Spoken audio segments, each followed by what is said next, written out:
السلام علیکم ورحمۃ اللہ وبرکاتہ۔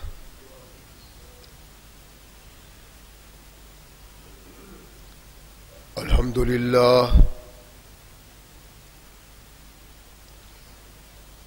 للہ نحمده ونستعینه ونستغفره ونؤمن به ونتوکل علیہ ونعوذ باللہ من شرور انفسنا ومن سیئات اعمالنا من يهده الله فلا مضل له ومن يضلله فلا هادي له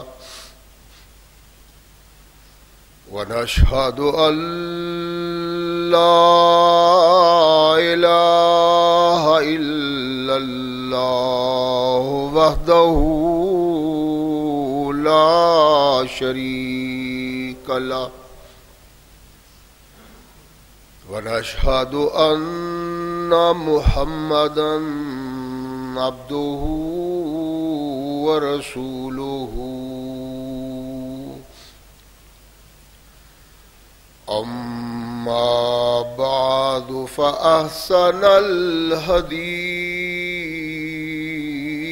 كتاب الله وخير الهدي هدي محمد صلى الله عليه وسلم وشر الأمور محدثاتها وكل محدثة بدعة وكل بدعة ضلالة وكل ضلالة في النار أما بعد فأعوذ بالله السميع العليم من الشيطان الرجيم من حمده ونفخه ونفسه بسم الله الرحمن الرحيم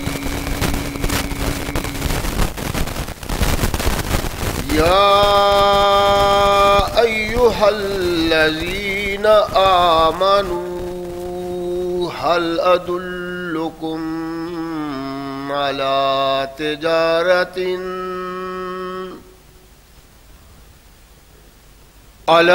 تجارة تنجيكم من عذاب أليم تؤمنون بالله ورسوله وتجاهدون في سبيل الله بأموالكم وأنفسكم ذلكم خير لكم إن كنتم تعلمون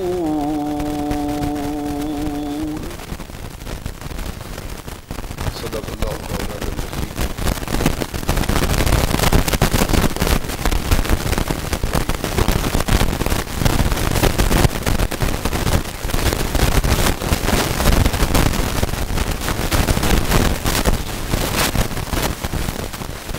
اس خالق و مالک کے لیے جس نے اس ساری کائنات کو تخلیق کیا اور اس کی آبادی کے لیے کروڑوں درود و سلام اس مقدس میں کہ جس کا نام نامی اس میں گرامی ہے محمد صلی اللہ علیہ وسلم۔ لاکھوں رحمتیں ان نفوس قدسیہ پہ کہ جنہوں نے سرور کائنات علیہ الصلاۃ والسلام سے اس ضابطۂ حیات کو وصول کیا اور اس کو ہم تک پہنچانے کے لیے اپنا تن من دھن، اللہ کی یہ بہت بڑی کرم نوازی ہے کہ اس نے اس ضابطۂ حیات کو ہم تک پہنچانے کے لیے ایسے مضبوط ذرائع اور اسباب استعمال فرمائے کہ ان کی موجودگی میں ببانگ دہل کہا جا سکتا ہے کہ یہ ضابطۂ حیات جو آج قرآن کی صورت میں ہمارے ہاتھوں میں موجود ہے، یہ وہی ضابطۂ حیات ہے جو آج سے کم و بیش 1450 سال پہلے نبی کائنات رسول ثقلین حضرت محمد رسول اللہ صلی اللہ علیہ وسلم پہ انسانوں کی رشد و ہدایت کے لیے نازل ہوا۔ اللہ کی اس کرم نوازی پہ ہم جس قدر بھی اس کا شکریہ ادا کریں، کما حقہ اس کا شکریہ ادا نہیں ہوتا، اس لیے کہ یہ ضابطۂ حیات وہ دستور المتقی ہے کہ اگر انسان اس سے تعلق پیدا کر لے تو یہ قرآن اس کی دنیاوی زندگی میں ایک عظیم انقلاب پیدا کر دیتا ہے، اور اس کو اگر اپنے جسم و روح پہ جاری و طاری کر لیا جائے تو یہی وہ واحد ضابطۂ حیات ہے جو انسان کو دنیا کے ساتھ ساتھ عقبہ کی کامیابی کی ضمانت بھی دیتا ہے۔ مگر صدحیف ایسے ضابطۂ حیات کی موجودگی کے باوجود آج اس سے تعلق رکھنے والے لوگ اس قدر بد نصیبی کی زندگی بسر کر رہے ہیں کہ شاید ان سے بڑھ کے کوئی قوم اس تختہ ارض پہ بد نصیب نہ ہو۔ اس بد نصیبی کا سبب اگر انسان جاننا چاہے تو وہ اپنے گریبان میں جھانکے، اس کو پتہ چل جائے گا کہ وہ قوم جس کے اسلاف عزت و شرف کے آسمانوں پہ بستے تھے، ان سے تعلق رکھنے والے لوگ آج ذلت و نکبت کی یوں پستی میں کیوں گھرے ہوئے ہیں؟ اگر چاہیں تو ہماری رہنمائی ہمارا اندر کر سکتا ہے، سیدھی سی بات ہے کہ ہم قرآن اور محمد رسول اللہ پہ ایمان کا اظہار کرتے ہیں، لیکن محض زبان سے ہمارا کردار اس کی تائید اور تصویب نہیں کرتا، اور جب حالات یہ بن گئے، اس مقام پہ ہم پہنچ گئے، تو ظاہر ہے اس کا نتیجہ وہی نکلنا تھا جو آج ہمارے سامنے کہنے والی بات نہیں لیکن منہ سے نکلتا ہے۔ اللہ نے کہا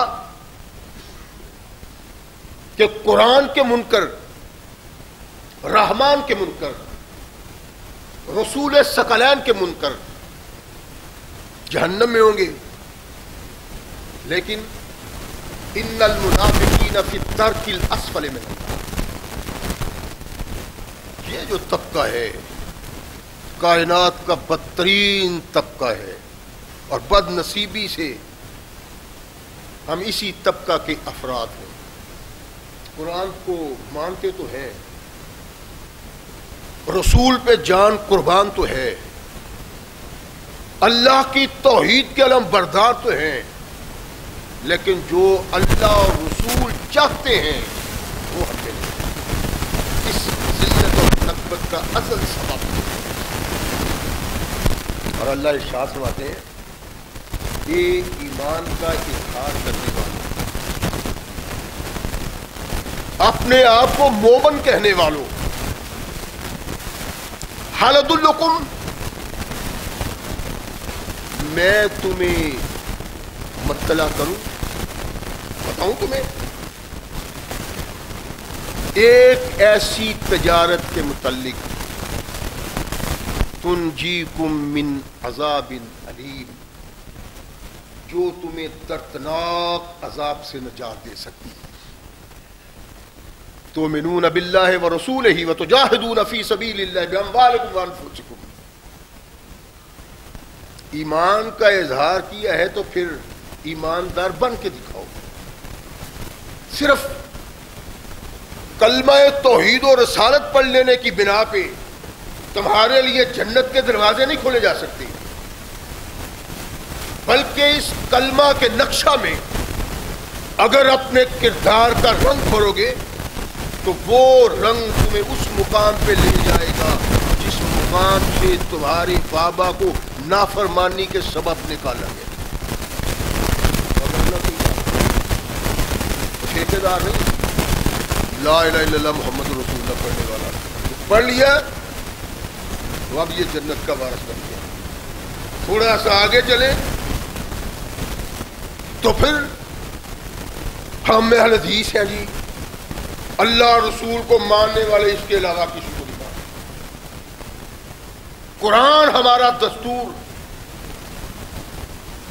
قرآن ہمارا ضابطہ، ثقلین کے تاجدار محمد رسول اللہ صلی اللہ علیہ وسلم کا فرمان حرز جان، لیکن عمل نہیں کرنا۔ نہ تو مسلمانی انسان کو اللہ کا محبوب بنا سکتی ہے اور نہ اہل حدیث کہلوانا ہی جنت کا سرٹیفکیٹ ہے۔ جنت اس کو ملے گی جس کے کردار سے وہ خوشبو آئے گی جو محمد رسول اللہ صلی اللہ علیہ وسلم کے کردار سے اور ان کے ماننے والے اصحاب سے، وگرنہ نہیں۔ رحمت کائنات محمد رسول اللہ صلی اللہ علیہ وسلم نے اللہ کی طرف آواز دی لوگوں کو کہ ایھا الناس قولوا لا الہ الا اللہ تفلحوا، اور تمہارا رشتہ ٹوٹ گیا ہے اللہ سے، تم اللہ سے آگاہ نہیں ہو، اللہ تمہیں یاد نہیں، تو اس کا سبب یہ ہے کہ مکہ کے لوگوں تم اپنے ہاتھوں سے تراشیدہ پتھروں کے سامنے جھکتے ہو، ان کی تعظیم کرتے ہو، ان کے سامنے مؤدب کھڑے ہوتے ہو، ان کے سامنے اتقاف کرتے ہو۔ تمہاری ذلت اور نکبت اگر سوچو تو اس مقام پہ پہنچی ہے کہ انسان کہلانے والا آدمی کبھی اتنی ذلت کا شکار بن ہی نہیں سکتا تھا۔ کیوں؟ والتین والزیتون وطور سینین وہذا البلد الامین لقد خلقنا الانسان فی احسن تقویم۔ ارشاد فرمایا اپنی تخلیق میں انسان سے بہتر ہم نے کوئی پیدا ہی نہیں کیا۔ تو یہ اللہ کی افضل ترین تخلیق کائنات میں جانوروں سے بدتر کیوں بن گئی ہے؟ اللہ کے باغی ہونے کے سبب، قرآن کے باغی ہونے کے سبب، ثقلین کے تاجدار محمد الرسول اللہ کی سنت کا تارک ہونے کے سبب۔ اور جن لوگوں کو بلایا تھا وہ کون تھے؟ بدو۔ بدو کس کو کہتے ہیں؟ اجڈ، جہل، عقل جس کے قریب نہ پھٹکی ہو، اس کو کہتے تھے بدو۔ وہ بدو جب اس قرآن سے وابستہ ہوئے، اس کے حامل محمد رسول اللہ صلی اللہ علیہ وسلم سے وابستہ ہوئے، تو زمین کی نکبتوں سے اٹھایا۔ جن کو لوگ اجٹ کہتے تھے، بدو کہتے تھے، ان کے سامنے زانو تلمذ طے کرنا فخر سمجھتے تھے۔ یہ سارا کردار اللہ کے قرآن کا تھا، یہ سارا کردار محمد رسول اللہ صلی اللہ علیہ وسلم کی شخصیت کا تھا۔ ماننے والوں نے مانا، مانا ویسے جیسے ماننے کا حق تھا. کائنات کو تخلیق کرنے والے نے وہ عزت دی، اس شرف سے نوازا کہ اب ہم سوچ تو سکتے ہیں وہ شرف پا. کیوں نہیں پا سکتے؟ اس لیے کہ ہم نے اللہ اور رسول کو ویسے نہیں مانا جیسے ماننے کا حق تھا. حق کیا تھا؟ وہ نبی کائنات محمد رسول اللہ صلی اللہ علیہ وسلم نے کہ صحابہ نے اپنے کردار سے بتلایا. اللہ یہی کہتے ہیں تمہیں ایسی تجارت بتلاؤں جن سے تم جس تجارت کو کر کے تم کامیاب ہو جاؤ. اور کامیابی جو اللہ ذکر کرتے ہیں وہ کامیابی دنیا کی نہیں، جو مال و زر ہم اپنی عقل سے، شعور سے، اپنی تدبیروں سے اکٹھا کر کے سرمایہ دار بن جاتے ہیں، جاگیردار بن جاتے ہیں، بڑا بن جاتے ہیں. اس کو نہیں بلا اللہ نے اس کو کہا ہے جو زندگی انسان کو جہنم کی آگ سے بچا کے جنت میں لے جاتی ہے. اور وہ ثقلین کے تاجدار محمد صلی اللہ علیہ وسلم کے صحابہ کا کردار، ایسا کردار اللہ مطالبہ کرتا ہے. وہ لوگ غیر اللہ کے پرستار تھے، پتھروں کے آگے جھکتے ہیں، درختوں کے آگے جھکتے ہیں، قبروں کے آگے جھکتے ہیں، تصویروں کے آگے جھکتے ہیں. ان کو سمجھایا کہ دیکھو تمہاری عظمت سے یہ گرنے کے سبب ہے کہ عقل اور شعور میں نہیں آتا کن کے سامنے ہم سجدہ ریزی کر رہے ہیں، کن کے سامنے ہم مؤذن کھڑے ہیں، کن کے سامنے ہم رکوع کر رہے ہیں. فرمایا یہ تمہارا کام نہیں، تمہارا کام اللہ سے تعلق پیدا کرنا اور اپنی شناخت کو کنتم خیر امت اخرجت للناس، ہم لوگوں کے لیے نکالے گئے. یہ اللہ کے نبی علیہ الصلوۃ والسلام نے ان انسانوں کو پیغام دیا جو اللہ یکتا کو چھوڑ کے غیر اللہ کے سامنے جبین نیاز جھکاتے تھے. ان لوگوں کو اللہ نے محمد رسول اللہ صلی اللہ علیہ وسلم کی معرفت یہ پیغام دیا. اور وہاں اللہ سے شناسائی نہیں تھی کما حق ہو، جس طرح اللہ سے تعلق، اللہ سے رب، اللہ سے آشنائی ہونی چاہیے تھی. وہ لوگ بتوں کی عبادت کرتے اور محض اس لیے کہ یہ ہمیں اللہ کے قریب کر دیتے.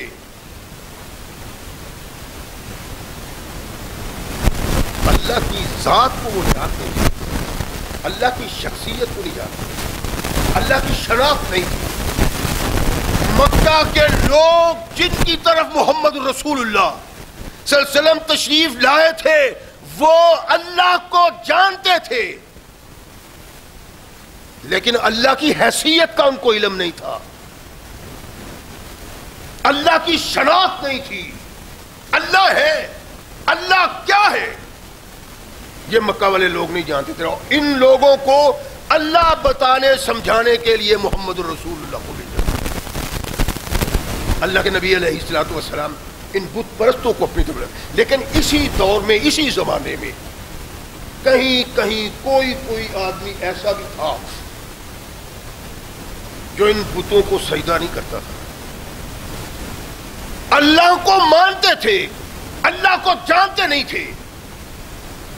بتوں سے نفرت کرنے والا کوئی پایا جاتا تھا لیکن اللہ کا شناسا نہیں تھا. بتوں کے سامنے جھکنا وہ اپنی توہین سمجھتا تھا، اپنی ذلت سمجھتا تھا. اس کی سمجھ میں آتا تھا کہ کوئی بھی غیر اللہ اس قابل نہیں. قابل کون ہے اس کا اسے علم نہیں تھی. آج جس صحابی کا تذکرہ مجھے مقصود ہے وہ انہی لوگوں میں ہے کہ جن کو بتوں کی عبادت ان کے سامنے سجدہ کرنا، ان کے سامنے جھکنا، رکوع کرنا برداشت نہیں تھا. وہ نہیں اس کو مانتا تھا. اب اجداد مانتے تھے، عزیز و اقارب مانتے تھے، قبیلہ والے مانتے تھے، لیکن یہ نہیں مانتا. نہیں کیسے ہو سکتا ہے؟ اور میری تخلیق کا سبب یہ ہے بت میں اپنے ہاتھوں سے گھڑوں، میرے آبا و اجداد گھڑیں. پھر پاگلوں والی بات ہے کہ اس کو میں اپنا مشکل کشا سمجھ لوں، حاجت روا سمجھ لوں، اس کو مالک و مختار سمجھ لوں، اس کو خالق سمجھ لوں. یہ تو دیوانوں کی بات ہے. میں نہیں مانتا. تو کس کو مانتے ہو؟ کسی کو بھی نہیں. یہ کہتے ہیں کہ میں بڑا متنفر تھا. عمر بن ابسا رضی اللہ تعالیٰ عنہ کہتے میں متلاشی تھا کہ مجھے پتا چلے کہ دنیا میں انسان کی آمد کا اصل سبب کیا ہے اور اس کائنات کو تخلیق دینے والا کون ہے. میں اس کی تلاش میں مارا پھرتا تھا. ایک دن مجھے اہل کتاب میں سے ایک شخص ملا جس کے متعلق کام تھا کہ یہ اللہ کو ماننے والے ہیں. اللہ وہ ہے جو انسانوں کی رہنمائی کے لیے ضابطہ حیات بھیجتا ہے، انسانوں میں کسی شخص کو منتخب کرتا ہے، وہ لوگوں کو اللہ بتلاتا ہے، اللہ سے شناسہ کرواتا ہے. کہتے ہیں کہ فضال تو ہوں ان افضل الدین. میں نے اس سے سوال کیا کہ بہترین دین کیا ہے؟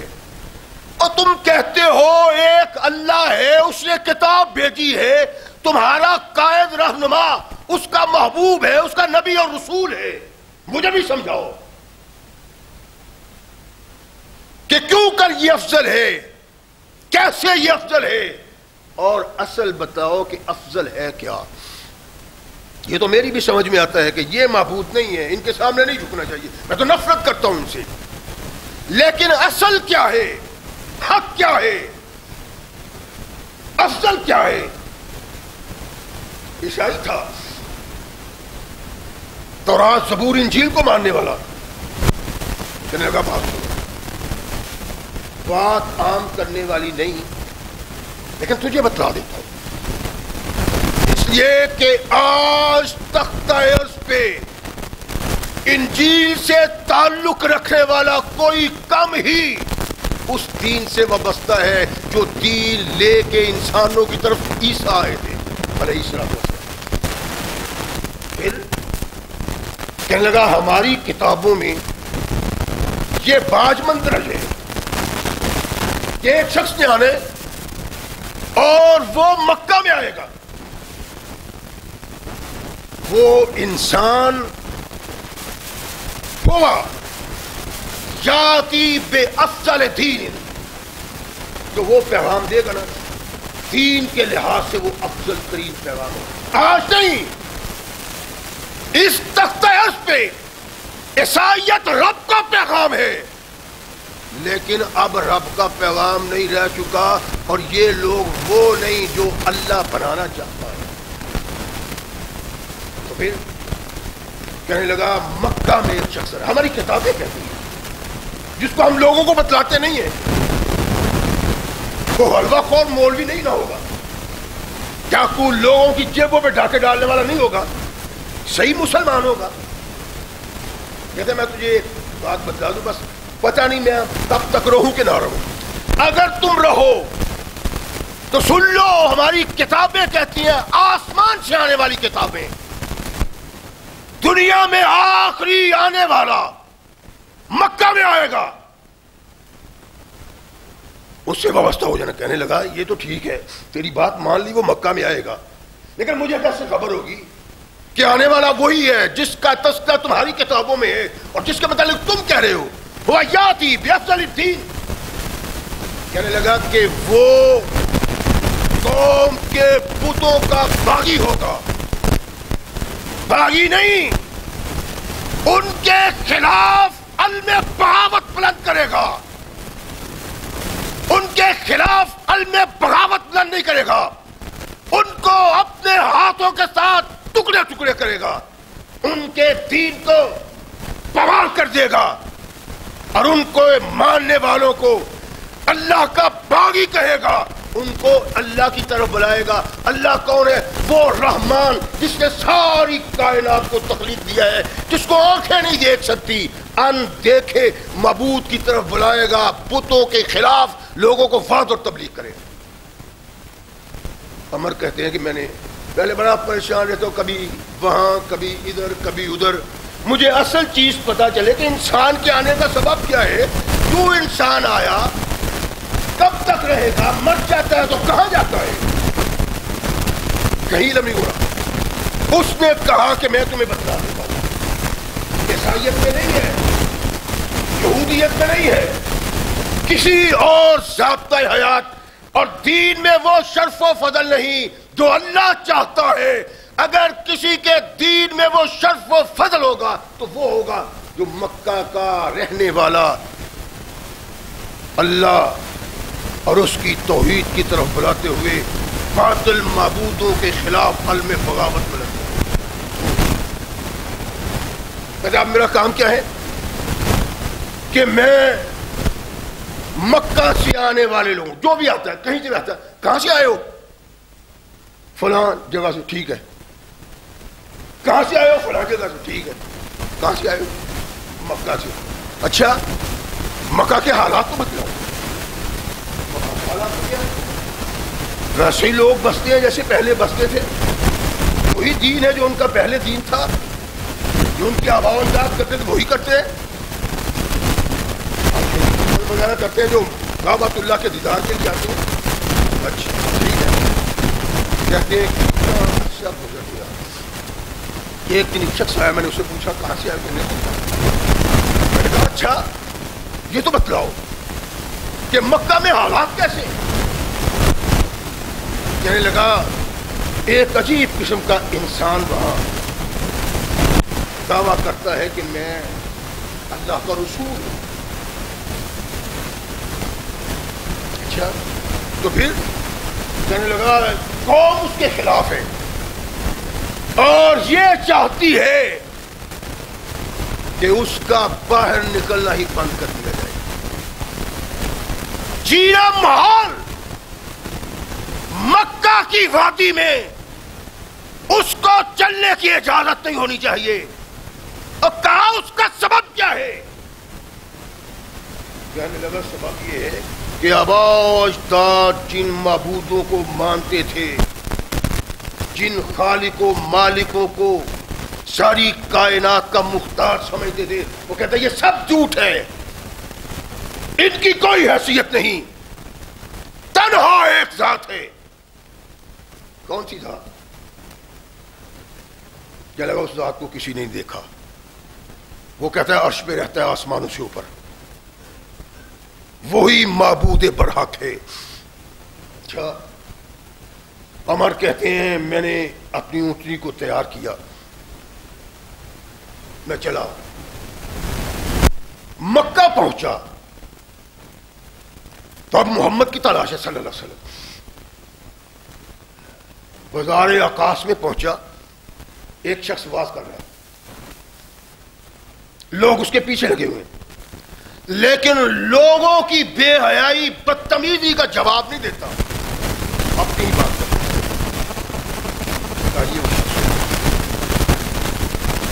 کہتے ہیں میں انتظار میں تھا کہ اکیلا تنہا مجھے ملے تو میں اس سے پوچھوں۔ کہتے ہیں کچھ عرصے کے بعد مجھے تنہائی کہ صاحب آپ کون ہیں؟ تو آپ کے خلاف ساری قوم پتھر مار رہے ہیں، تان کر رہے ہیں، تشریح کر رہے ہیں، آخر سبب کیا ہے؟ کہنے لگے انا نبی اللہ، میں اللہ کا نبی۔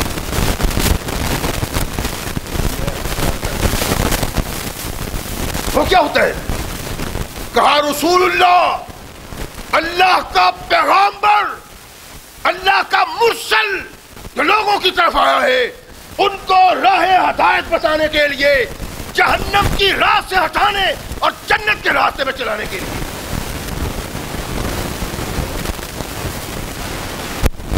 کیا تعلیم ہے آپ کی، کس طرف آپ بلاتے ہیں؟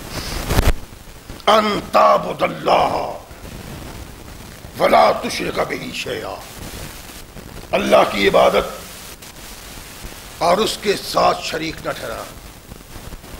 لا تعبد اللہ، تو اللہ کی عبادت کرے، ولا تشرک بہ شیئا، اس کے ساتھ کسی کو شریک نہ بنائے۔ صرف عبادت نہیں ہے، یہ تو مکہ کے لوگ بھی کرتے تھے۔ قرآن کہتا ہے کہ جہاں اپنے بتوں کے نام کے نظر و نیاز نکالتے تھے وہاں اللہ کے نام بھی نکالتے تھے، تو مکہ والے لوگ بھی کرتے تھے۔ اس نے کیا آگ جلائی ہے؟ ان تعبد اللہ، اللہ کی عبادت، اللہ کی عبادت ہو گئی، نظر و نیاز اللہ کے لیے، نماز اللہ کے لیے، تسبیح و تحمید اللہ کے لیے۔ ٹھیک ہے جی، نہیں، لا تشرک بہ شیئا، تو عبادت کرے لیکن اس کے ساتھ ساتھ شرک بھی نہ کرے۔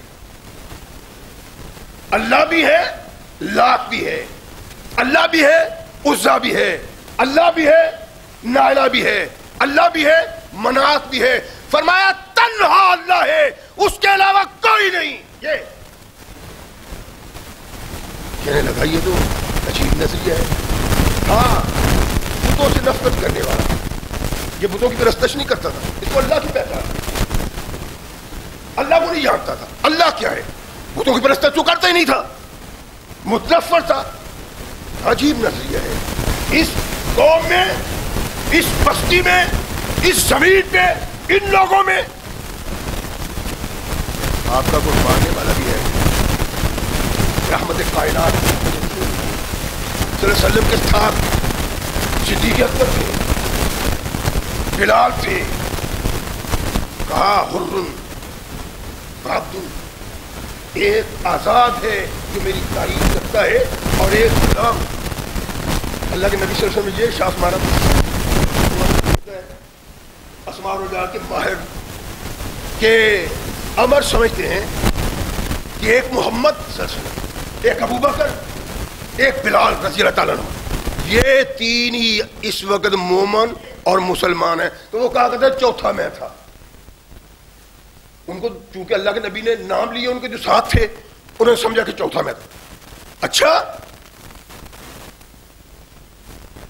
ایو الاسلام، اسلام کیا ہے جس کی آپ تبلیغ کرتے ہیں، جس کی طرف لوگوں کو بلاتے ہیں؟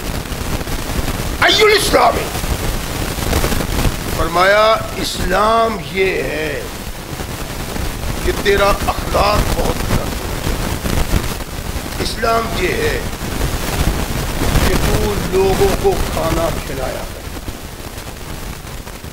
بدو لیکن شرک کا باغی، اللہ کو نہیں پہچانتا۔ اسلام سے آگاہ کریں۔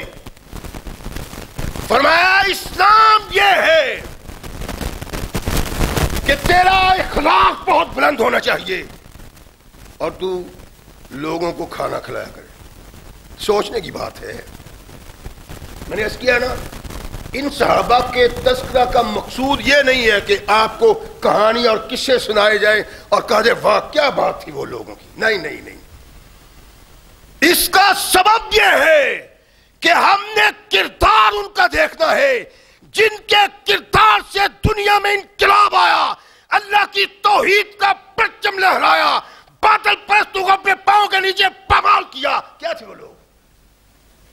کیا کردار تھا؟ کہا اسلام میں داخل ہونا ہے، مسلمان کہلانا ہے، تو مسلمان کہلانے کے بعد تیرا اخلاق بہت بلند ہونا چاہیے۔ اور اخلاق وہ کائنات کے آقا محمد رسول اللہ صلی اللہ علیہ وسلم کا ہتھیار ہے، جس ہتھیار نے اس وقت وہ نتیجہ پیدا کیا جو آج ایٹم بم بھی نہیں کر سکتا۔ اور اللہ کے نبی اپنے صحابہ کو، اپنے ساتھیوں کو یہی تبلیغ کرتے ہیں اور دوربین نہیں خوردبین لگا کے آپ ان کے کردار کو دیکھیں. اخلاق کے جس بلند مقام پہ محمد الرسول اللہ کے صحابہ ہیں دنیا میں کوئی انسان نظر نہیں آئے. محبت، پیار، الفت، دوسرے کو قریب لانا، میٹھی بات کرنا، اور پھر اللہ کے نبی کے صحابہ جو طاقتور تھے، مال و زر رکھتے تھے، وہ تلاش کرتے تھے کوئی بندہ ہے جو باہر سے آیا ہو مسافر، اس کو روٹی کھلائیں. نہیں، چلو کوئی بات نہیں. مدینہ میں کوئی غریب محتاج، اللہ کے نبی محتاجوں کو تلاش کرتے تھے کہ اللہ کے نبی نے کہا اسلام یہ ہے تیرا اخلاق بلند ہو اور تو بھوکوں کو کھانا کھلائے. اور رحمت کائنات محمد رسول اللہ کے صرف بھوکوں کو کھانا نہیں کھلایا کرتے تھے. اس سے آپ یہ نہ سمجھیں، بلکہ وہ ہر مسلمان کو جو ملتا اس کو اپنے بازو میں لیتے اور کھانے کا ٹائم یعنی آجو کھانا کھا لو. ای الاسلام ہے، اسلام تو یہ ہے. ہم بھی مسلمان ہیں. کبھی آپ نے ایسا کیا ہے؟ میں اپنے گریبان میں دیکھوں میں نے ایسا کیا ہے؟ نہیں. اور ڈھونڈو اسلام کو، ڈھونڈو مسلمان کو. نہ اسلام نظر آتا ہے نہ مسلمان نظر آتا ہے. نام کا مسلمان آج اس قدر ذلیل و خوار ہے کہ اسلام دنیا میں بدنام ہو گیا. انہوں نے اسلام کو عزت اور شرف دیا، ہم نے اسلام کو بدنام کیا. اللہ کی رحمت نازل ہو اس قوم پہ، ان لوگوں پہ.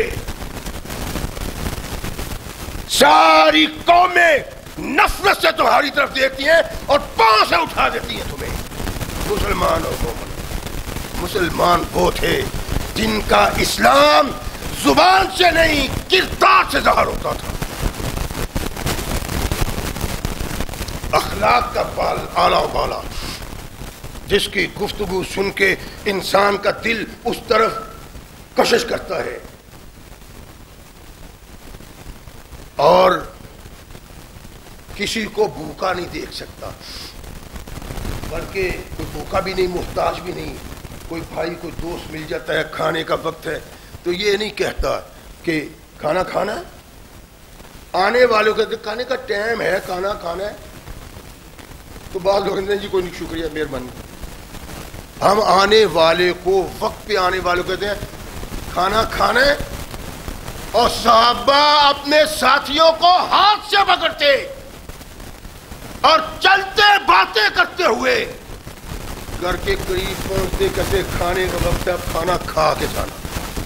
ای الاسلام، اسلام کیا ہے محمد صلی اللہ علیہ وسلم؟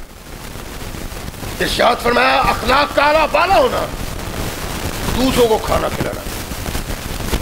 ای الایمان یا رسول اللہ.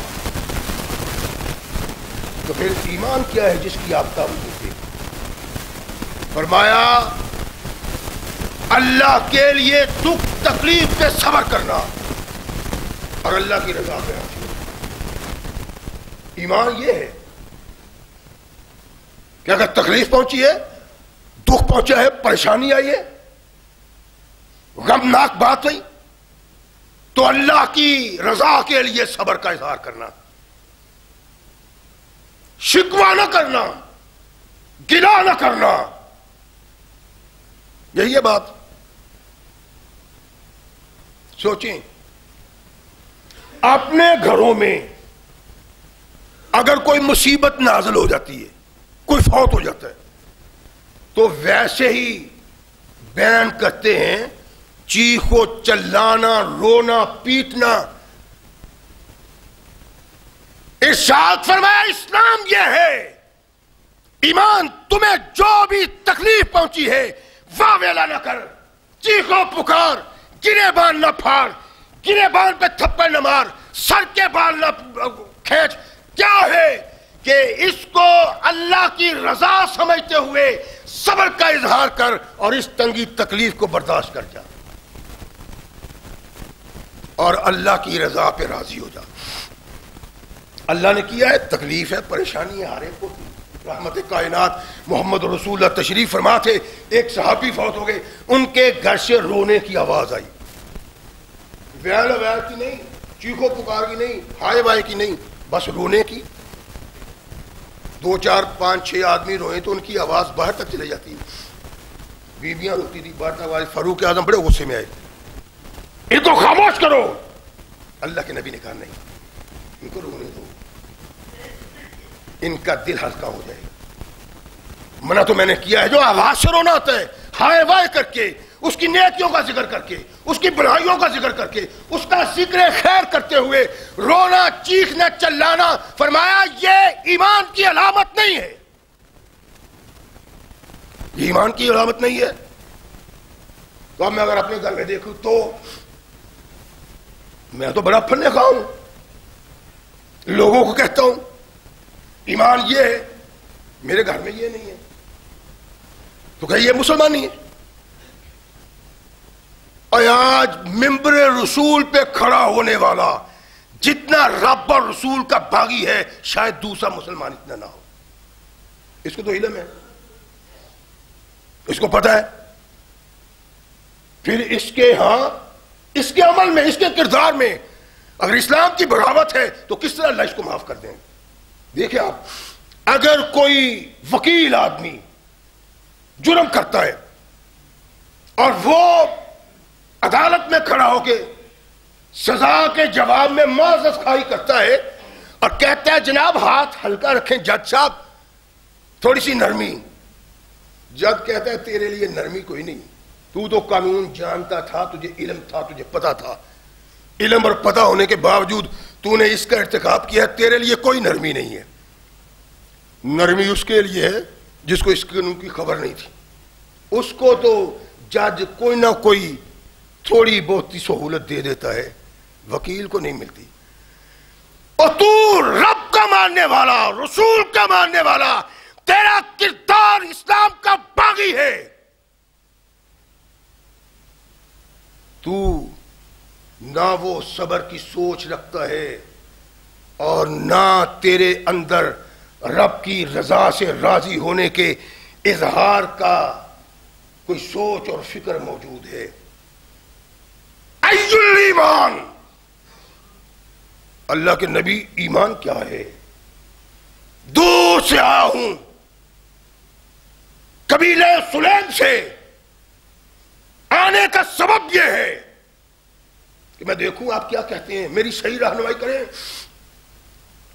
اللہ کے نبی نے ارشاد فرمایا کہ دیکھو اسلام یہ ہے کہ تم اخلاق کے اعلیٰ بالا ہو، تمہاری جبین پہ تیوڑیاں نہیں پڑی ہونی چاہیے، تیری آنکھوں میں ہر وقت سرخی نہیں آنی چاہیے. اللہ کے نبی اپنی امت کے لوگوں کو یہ واعظ کرتے ہیں اس آنے والے کی معرفت جو اسلام سیکھنے کے لیے آیا ہے. اور صحابہ پتہ کیا کہا کرتے تھے؟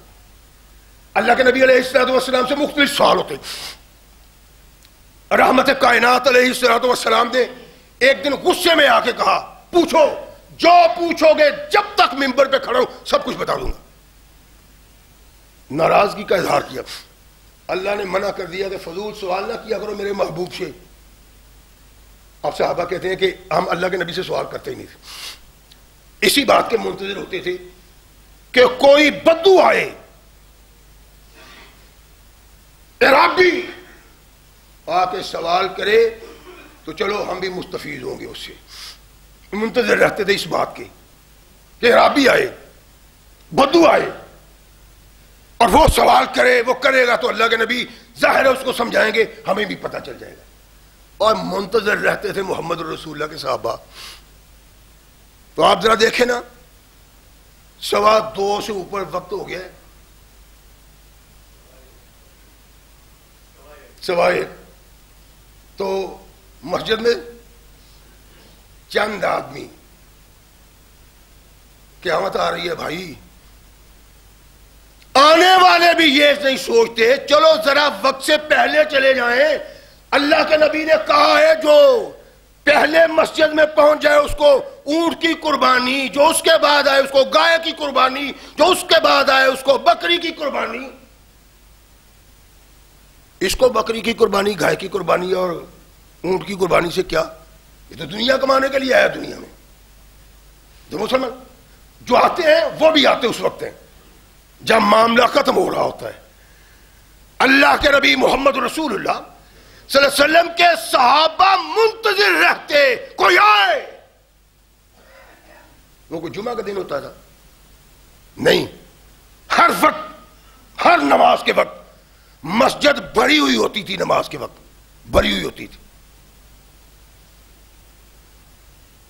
یہاں جمعے کوئی ایسا حالات ہیں کہ شرم آتی ہے یہ کہتے ہوئے کہ یہاں واضح ہو رہا ہے قرآن کا اور محمد رسول اللہ کے فرمان کا.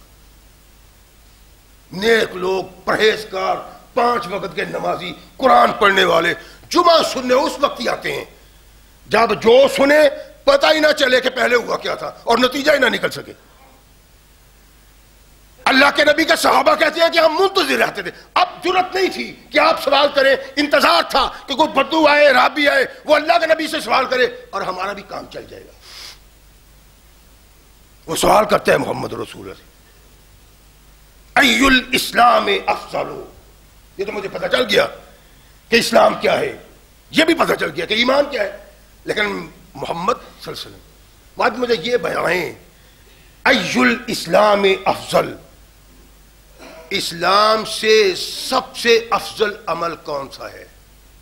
دیکھنا ہے، غور کرنا ہے ان باتوں پہ. خطبہ کا جو مقصود ہے، میں یہ چاہتا ہوں کہ میں وہ مقصود حاصل کر لوں، اور جیسے یہاں بیٹھے ہیں اللہ کی جنت میں بھی ویسے بیٹھے ہیں. لیکن وہ تو تبھی ہوگا نا جب ہمارا کردار جنت والوں ہو. ای الاسلام افضل، اسلام میں سب سے افضل عمل محمد کیا ہے؟ ارشاد فرمایا سب سے افضل عمل اسلام میں یہ ہے کہ دوسرے لوگ تیرے ہاتھ اور تیری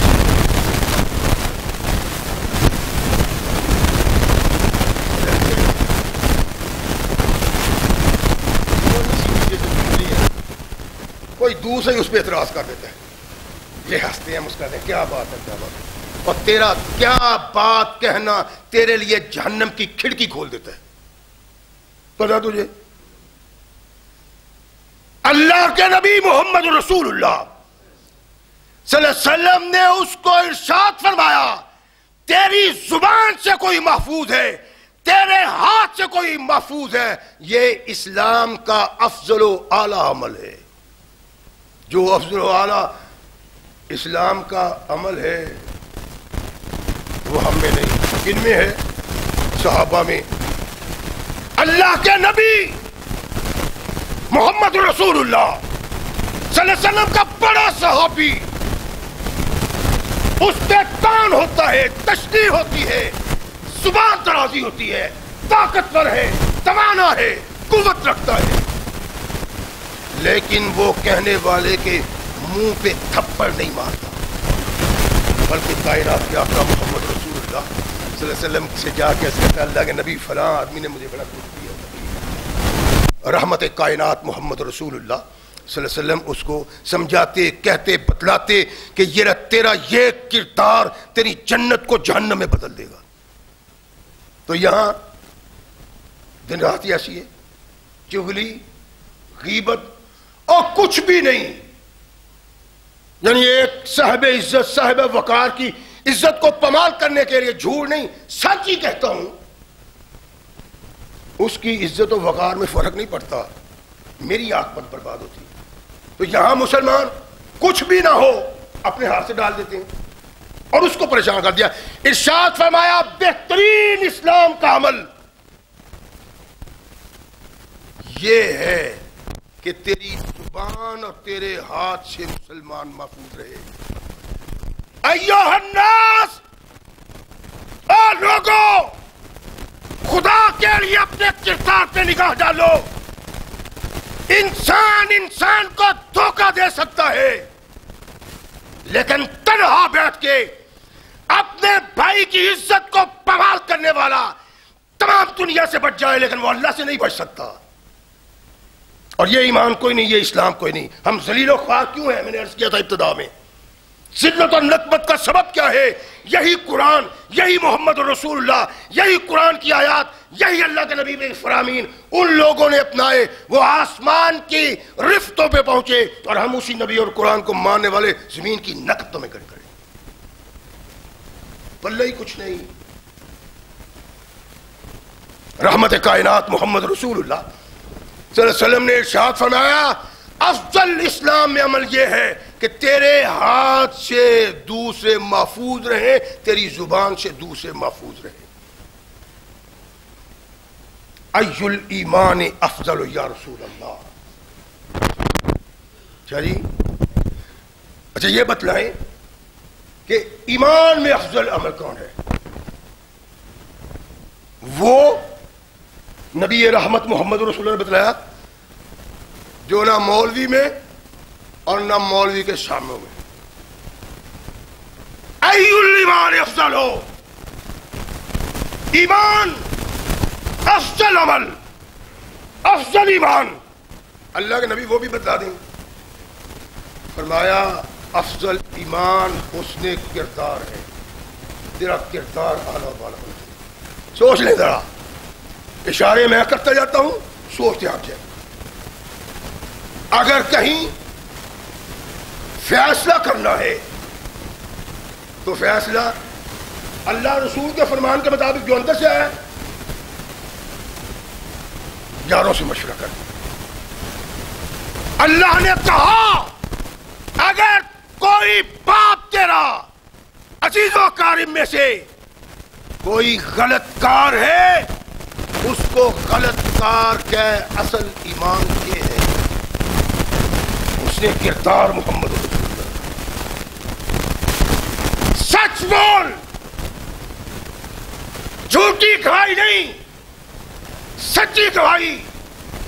عدل کر، تیرے باپ کے خلاف ہو عدل کر، وہ کسی کے بھی خلاف ہو.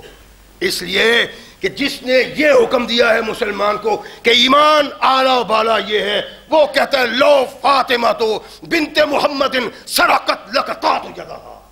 ایمان یہ ہے. رحمت کائنات محمد رسول اللہ صلی اللہ علیہ وسلم نے جس ایمان کی بات کی ہے وہ ایمان یہ ہے کہ ثقلین کے تاجدار محمد رسول اللہ ارشاد فرمایا بات حق کی، کردار اعلیٰ و بالا یہ ہے تیری زبان سے غلط نہ نکلے. یہاں کیا ہے؟ یار دو فلاں آدمی جھگڑ گئے تھے، ان میں صحیح کون ہے؟ کہتا ہے یار صحیح تو وہ ہے، تم نہیں کہتے. کہتا ہے میری برادری ہے دوسری طرف. تیرا بیڑا غرق کر دیا تیری برادری نے، یہ تجھے جہنم میں لے جائے گی. اگر تیرا کردار وہ نہ ہوا، تیرا اخلاق وہ نہ ہوا جو قرآن چاہتا ہے، جو مصطفیٰ چاہتے ہیں. باغی ہے تو قرآن کا، باغی محمد رسول اللہ کا. پیو کی تو بات ہی نہیں ہے کہ باپ کے خلاف بھی اگر کوئی صحیح بات یہ ہے کہ باپ غلط ہے اس کو کہہ دو. یہ تو کہتا ہے برادری. ایسی ملعونانہ حرکت ہے کہ کائنات کے آقا محمد رسول اللہ پہلے کائنات میں وہ واحد لیڈر ہیں جس نے اس سوچ کو اپنے پاؤں کے نیچے پامال کر دیا ہے. مسلمان اور یہ سوچ، اللہ کا رسول تو اپنی بیٹی کے متعلق کہتے ہیں حق بات میں کہہ دوں گا، میری بیٹی کو اپنے ہاتھ سے دے دوں گا. تو برادری کا ڈھونڈ ہوتا ہے. یہ تو کافروں کی سوچ ہے. وہ زمانے میں معزز تھے مسلمان ہو کر آسمان رشد و ہدایت کے تابندہ ستارے آفتاب و مہتاب محمد رسول اللہ کے صحابہ تھے. سبب کیا تھا؟ وہ حق اور سچ کی بات کہتے تھے. کوئی بھی سوچ، کوئی بھی فکر، کوئی بھی رشتہ، کوئی بھی قربت ان کو انصاف کی بات کہنے سے نہیں روکتی تھی. ای الایمان افضل یا محمد صلی اللہ علیہ وسلم. افضل ایمان کیا ہے؟ بدو باعث سے آیا ہے محمد رسول اللہ صلی اللہ علیہ وسلم کو دیکھنے کے لیے، اور جو عیسائی رہنما نے اسے کہا تھا اس کو ماپنے تولنے کے لیے کہ کیا محمد وہی ہے صلی اللہ علیہ وسلم. ہمیں بھی یہی کردار ادا کرنا چاہیے. دیکھنا چاہیے فلاں آدمی بہت اچھا ہے، ہاں جی بہت اچھا ہے، سلام جی، نہیں نہیں، سلام سے ان کو ہی نہیں، یہ دیکھ رہے یہ اچھا ہے پھر سلام ہے. نبی رحمت محمد رسول اللہ صلی اللہ علیہ وسلم سے وہ تعلیم حاصل کیا ہے. ای الاسلامی، اللہ کے نبی نے ارشاد فرمایا. ای الایمانی، اللہ کے نبی نے ارشاد فرمایا. ای الاسلام افضل، ای الایمان افضل. کہتا ہے اشہد ان لا الہ الا اللہ وانک رسول اللہ. میں محمد صلی اللہ علیہ وسلم کو گواہی دیتا ہوں اللہ ایک ہے، اس کے علاوہ کوئی نہیں، اور تو اللہ کا محبوب اور اس کا رسول ہے. اور یہ ایمان اللہ کا نبی، اس کا صحابی. اللہ کیا کہتے ہیں؟ آمنو کما آمن الناس. ایمان ویسے لاؤ جیسے محمد کے صحابی ایمان لائے ہیں، ویسا کردار، ویسے افعال، ویسے لیل و نہار، ویسی مجلس، ویسی تنہائی، ایسی تمہاری قبول کروں گا وگرنہ نہیں. اللہ کے نبی محمد رسول اللہ صلی اللہ علیہ وسلم نے واشگاف طور پہ اعلان کر دیا اور اللہ نے کہہ دیا. اور جب آدمی اس مقام پہ پہنچ جاتا ہے نا، پھر جو اللہ عزت دیتا ہے نا، اس کو شرف اور فضل دیتا ہے نا، کردار محمد رسول اللہ سے دیکھ لیں. اللہ کے نبی علیہ السلام کے صحابہ رسول اللہ صلی اللہ علیہ وسلم کے بعد امویوں کا سب سے بڑا شہزادہ سیدنا مرشدنا امیر المومنین امیر معاویہ رضی اللہ تعالیٰ عنہ روم کے ساتھ معاہدہ ہوتا ہے کہ لڑائی نہیں کرنی فلاں تاریخ تک. ٹھیک ہے جی. جب وہ تاریخ قریب آئی تو سیدنا امیر معاویہ رضی اللہ تعالیٰ عنہ اپنی فوجوں کو حکم دیتے ہیں کہ تیاری کرو جنگ کی. ٹھیک ہے جی. تیاری کرو کہ انہیں لڑ رہی ہے کہ کس سے لڑائی کرنی ہے، کہاں جانا ہے، کس کے خلاف جہاد کرنا ہے، تیاری ہو رہی ہے. آخری وقت آیا نا تو ارشاد فرمایا کہ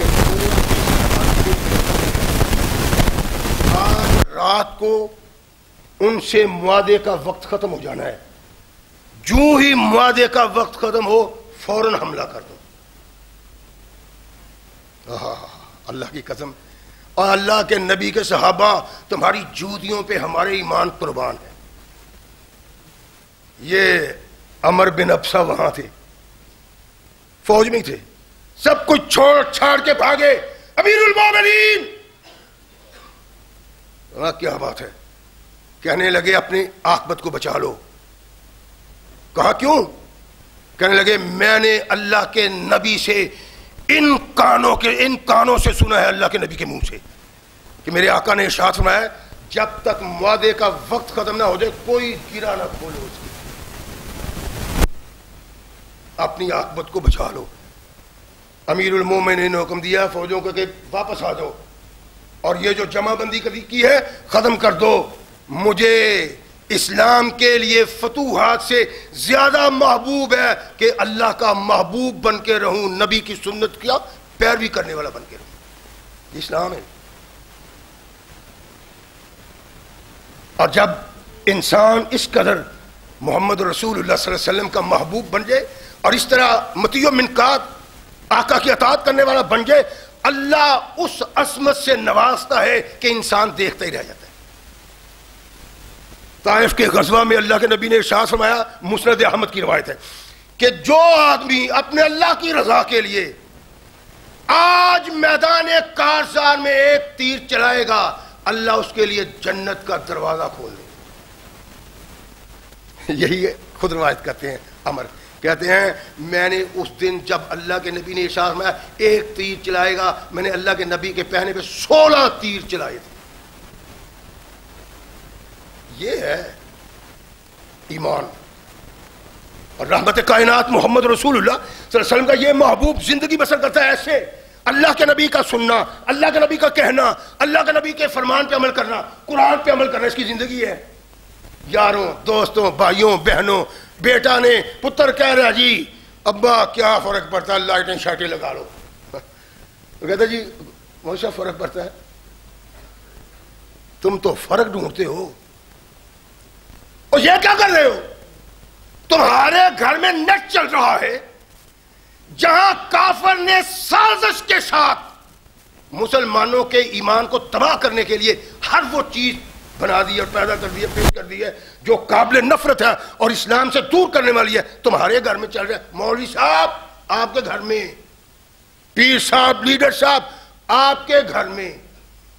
کہتا جی وہ بچے تنگ کرتے تھے، بس ادھر ادھر چلے جاتے تھے نا، اس لیے رکھ لیا ہے. اس لیے رکھ لیا تجھے پتہ چلے گا جب قیامت کو اللہ کے سامنے جاؤ گے. ایک اللہ کا محبوب، بات سے بات نکل جاتی ہے چند لمحہ کے لیے. اللہ کا ایک محبوب ہے علی بن محمد رضی اللہ تعالیٰ، ایک مکان کرائے پہ لیا، خط لکھا، سیاہی ابھی خشک نہیں ہوئی، ان کو جلدی ہے. دیوار سے، مٹی کی دیوار سے، اس وقت ہوتی مٹی کی دیواریں یا پتھروں کی دیواریں، دیوار سے مٹی اتاری اور اس کو یوں سیاہی پہ ڈال دیا. کیا فرق پڑتا ہے؟ سو گئے. رات کو اللہ سے ملاقات ہوئی. ارشاد فرمایا علی تو مکان میں رہنے کا کرایہ دیتا تھا، اس کی دیواریں چھیلنا تیرا حق نہیں تھا. کیا ہے؟ میرے پاس آؤ گے تو پھر تجھے پتا چلے گا کیا ہے. مومن تو اس کو کہتے ہیں. رحمت کائنات محمد رسول اللہ، یہ محبوب اللہ کے نبی کے احکامات میں یوں عمل پیرا ہوتا ہے. سفر میں ہے، مقداد بن اسود اور دوسرے ساتھی ان کے ساتھ. دوران قیام عمر بن سعد کا وقت ہے، ان کا دن ہے جانور چرانے کا. جانور کہیں دور لے گئے، دیر ہو گئی، لیٹ ہو گئے. صحابی پریشان ہوئے. ساتھی جو ان کے ساتھ تھے، ایک ساتھی ڈھونڈنے کے لیے نکلا. وہ پہنچا تو بڑا حیران پریشان ہے. انتہا کی تیز دھوپ، جلستا ہے جسم. عمر بن ابسا صحرا میں ریت پہ لیٹے ہوئے، سوئے ہوئے، اور وہ دیکھتا کیا ہے کہ عمر محمد الرسول اللہ کا غلام زمین پہ لیٹا ہوا ہے، تپتے ہوئے صحرا میں، جوبن پہ سورج ہے. اللہ نے بادل کا ٹکڑا بھیج دیا کہ میرے محبوب کے غلام پہ سایہ کر دو. یہ وہ ہے جو نبی رحمت محمد رسول اللہ صلی اللہ علیہ وسلم کی سنت پہ عمل کرنے کے لیے اپنے امیر سے بھی ٹکراتا ہے، اپنے خلیفہ سے بھی ٹکراتا ہے، اپنے قائد سے بھی ٹکراتا ہے، اپنے لیڈر سے بھی ٹکراتا ہے. اور جب اللہ کے نبی کی محبت اور ان کی سنت سے یوں محبت ہو، اللہ یوں اجر دیتے ہیں کہ ساری کائنات کو سورج جلسا رہا ہے لیکن سنت پہ عمل کرنے والا صحرا میں لیٹا ہوا ہے. اللہ آسمان پہ بادل کا ٹکڑا بنا دیتا ہے سائے کے لیے. اللہ کے نبی محمد رسول اللہ صلی اللہ علیہ وسلم کے صحابہ یہ تھے. اور ان صحابہ کے متعلق اللہ قرآن میں کہتے ہیں آمنوا کما آمن الناس. یہی ایمان ہے اور کوئی ایمان نہیں. اور ایسا ہوگا تو اللہ سے اجر اور سنت پہ مطابق زندگی. تو تپتے ہوئے صحرا میں جھلساتے ہوئے سورج کے آگے اللہ بادل بھیج دے گا. آج بھی اگر ایمان ویسا ہوگا، دل ویسا ہوگا، سوچ ویسی ہوگی. اللہ ہمیں صحیح مسلمان بننے کی توفیق عطا فرمائے. واخر دعوانا